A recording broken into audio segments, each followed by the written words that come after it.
It is now in order to consider Amendment number 17, printed in House Report 116-42. For what purpose does the gentleman from California seek recognition? Thank you, Madam Chair. I have an amendment at the desk. The clerk will designate the amendment. Amendment number 17, printed in House Report number 116-42, offered by Mr. Panetta of California. Pursuant to House Resolution 329, the gentleman from California, Mr. Panetta, and a member opposed, each will control 5 minutes. The chair recognizes the gentleman from California. Thank you. I yield myself as much time as I may consume. Gentleman is recognized. Thank you, ma'am. I rise to offer an amendment to H.R. 9, the Climate Action Now Act. As we know, and as we've been hearing all day, this bill that we are considering ensures that the United States honors our commitments detailed in the Paris Agreement and lays the groundwork for action on climate change. By including this amendment in this bill, it will then be crystal clear that it's the United States which has led and will continue to lead when it comes to influencing other nations to participate in the Paris Agreement. Now, yes, I do admit that it was the leadership of the United States that got other nations of the world to come together and boldly declare our unified commitment to dealing with the growing climate crisis. And we did that by explicitly committing ourselves to playing a leadership role. And we had to do that in order to attract other countries to join in the goal of limiting the temperature of our globe.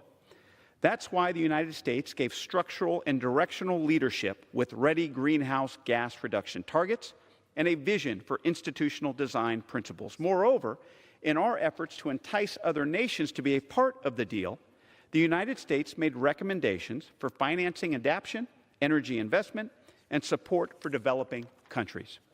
The U.S. then stepped up and led by example by announcing its intent to reduce carbon pollution by drastic levels, an act that underscored our role as the global leader on the issue of climate change.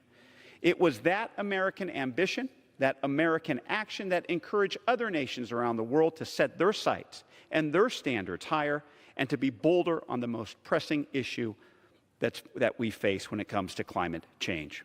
As a result, we saw an unprecedented display of a global commitment to address that pressing issue. That is why it is all the more disappointing that this administration announced its intention to withdraw the United States from the Paris Agreement, an act that would make the United States, the country that pushed us and others into this agreement, the only country to reject this agreement. So if the United States abdicates its leadership role here, it will not only cost us influence in this agreement, it will also invite other countries to walk away from combating the climate crisis. As Todd Stern, the former U.S. Special Envoy for Climate Change, stated at a World Resources Institute conference on May 30th, in the absence of the United States, you have a phenomenon of a fair number of countries trying to pull back a little bit on some of the things that were agreed to, some of the compromises that were reached in Paris. Madam Speaker, we cannot let this happen. That is why I seek to include my amendment to H.R. 9 to strengthen this important bill, to stop the administration from advancing the withdrawal of the United States from the Paris Agreement, and to reclaim our leadership role in combating climate change and protecting our planet. Thank you, Madam Speaker. I yield back. Does the gentleman yield or reserve? I yield. The gentleman yields.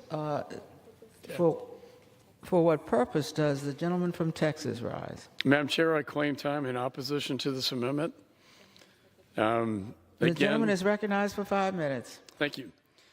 You know, I again agree with the premise that the world looks to the United States as a leader. Unfortunately, other countries are not leading. China and India, for instance. This amendment, again, does not address reducing emissions. And we need to look at leading as a nation on technology innovation and bipartisan solutions. With that, I yield back. The gentleman yields back. The question is on the amendment offered by the gentleman from California. Those in favor say aye. Those opposed say no. In the opinion of the chair, the ayes have it. The amendment is agreed to.